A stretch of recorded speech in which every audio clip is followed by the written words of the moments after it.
let me talk about Philadelphia and city tax policy. You know, there are three things, and I'm not going to go through this PowerPoint. I may get to a few slides that I just want to make specific examples of. I'm going to talk to you. So this morning, there's three things in the city that are going to change the city permanently one way or the other if we get them right or continue to get them wrong. They're very simple things. One is education. That is a medium or long-term problem to solve.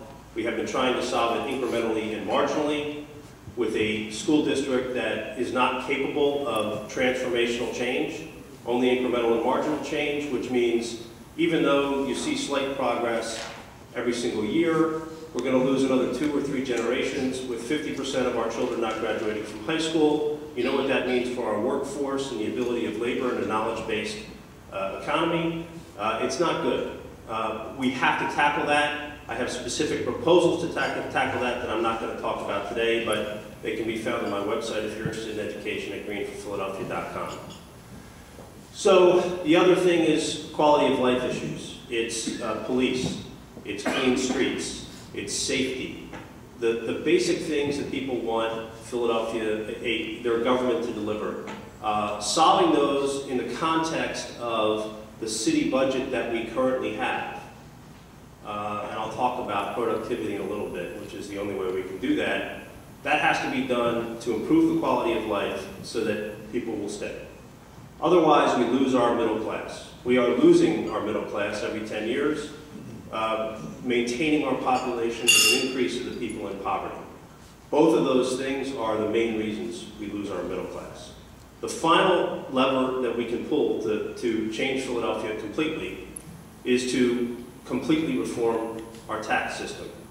That is the only thing that we can do immediately that will have an immediate impact on the future of the city. And that is why I spend so much time, although I'm very concerned about the other issues and work on the other issues within the context of the budget that we have.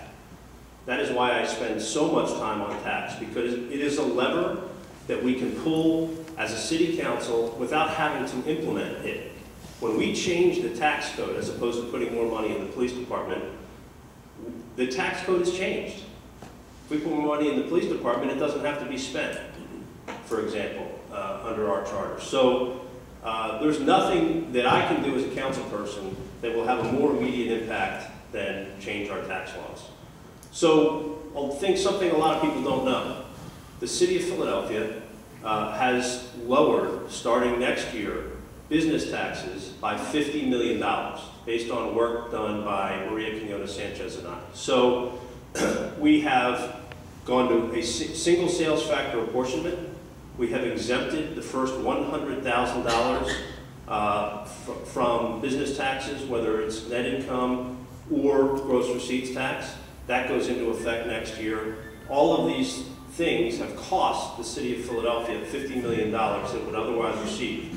So we are, and we're implementing it, phasing it in over 2 years, next year and the year after that. It's not something that we talk about a whole lot. We've eliminated the business tax and a tax on carried interest for the general partners for private investment funds. And already seen First Round Capital and Josh Councilman move back in from the suburbs. And we expect to have over $500 million in assets move back into the city because we've eliminated that tax.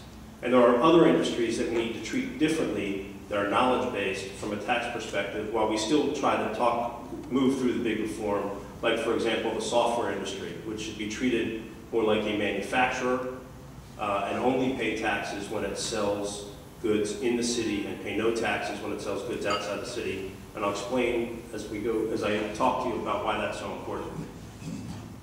There's an identity statement that I use as I think about the city's tax policy. So GDP is the same, whether it's the same formula, whether it's for a nation, a state, a city, the world. It's consumption plus savings and investment plus government spending plus net exports. If you think about what we can control as a city, we can't really control consumption. We can't control savings and investment. we can control government spending.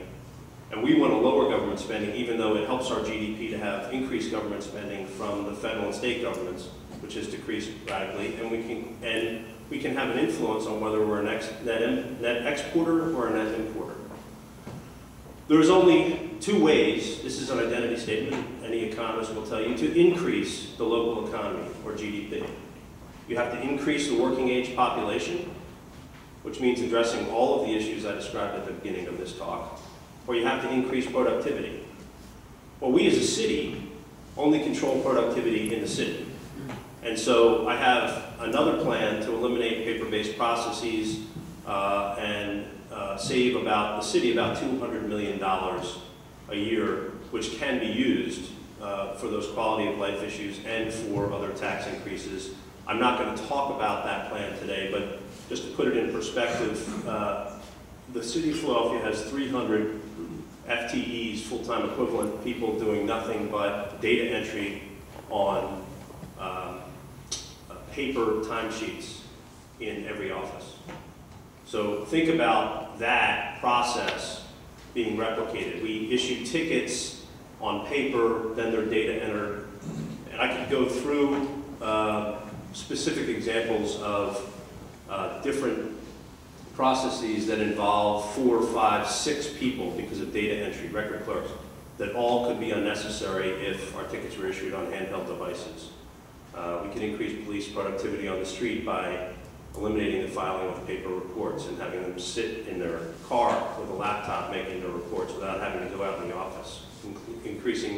They did that in Oklahoma City. They increased police presence on the street by 20 to 25% without increasing manpower, keeping people in the neighborhood. So there's lots of things we can do on that end to save a lot of money, and we can do it respectfully through attrition, eliminate about 2,000 jobs that are just really all about moving paper around the city. It's been done in the private sector. We haven't done it yet in the city. So how can we impact increasing working age population, which is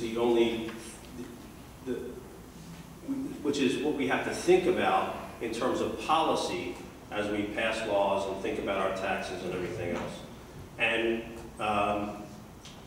what I have come up with is what we need to do is eliminate all business taxes in the city of Philadelphia, because more businesses will move in, people will be employed, and whether or not people live in the city, if more people work in the city, we will increase the working age population.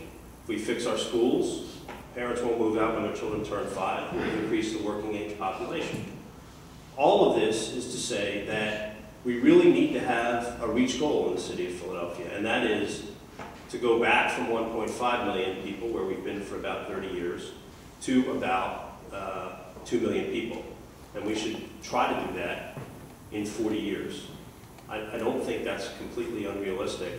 We have to do that to grow our way out of the problem I described of increasing poverty every 10 years, as opposed to increasing people who pay taxes, which can keep taxes low for the rest of us. So how do we accomplish this?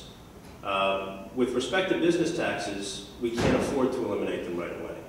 So you hear the debate that goes on in the city about taxing. To eliminate business taxes, what we have to do is tax things that are immobile and not tax things that are mobile. This has been a true statement in every mayor's commission on taxation reform since Rendell started doing them. We've had 4 of them. Every mayor does one. They all say the same thing. We have to tax things that are immobile, like real estate. We have to eliminate taxes on things that are mobile, like BPT and wage tax. To put it in perspective, the wage tax is $1 billion of our roughly $3.5 billion budget. Eliminating that and increasing real estate taxes to pay for it would increase real estate taxes by about 125%. Well, people would lose their minds. That's not politically going to happen in the city of Philadelphia. So we have to slowly nibble away at the wage tax, which started in the Rendell years and stopped in 2008, and continue to do that. And look at something that is fairly radical, which is just capping it. You don't pay wage taxes above $750,000, above $500,000, such that we don't have executives. There's an executive in a company in Ballackinwood with about 400 employees who looked at moving in. And basically the reason, one of the main reasons they didn't is because their executives that made a lot of money said, we're not giving, $50,000 a year to the city of Philadelphia so that we can move in. So we have to look at radical ways to resolve the issue of CEOs deciding whether or not to move their company in, because part of this decision they're going to make, if it's a medium business that they control, medium-sized business, it's family-owned, et cetera, is what does it mean to me personally? Yeah, I'd love to help the city, I'd love to do it, but if it means that much to me, I've got grandchildren that are going to get a college fund, et cetera, you can go to the city of Philadelphia or them. You know how people are making that decision.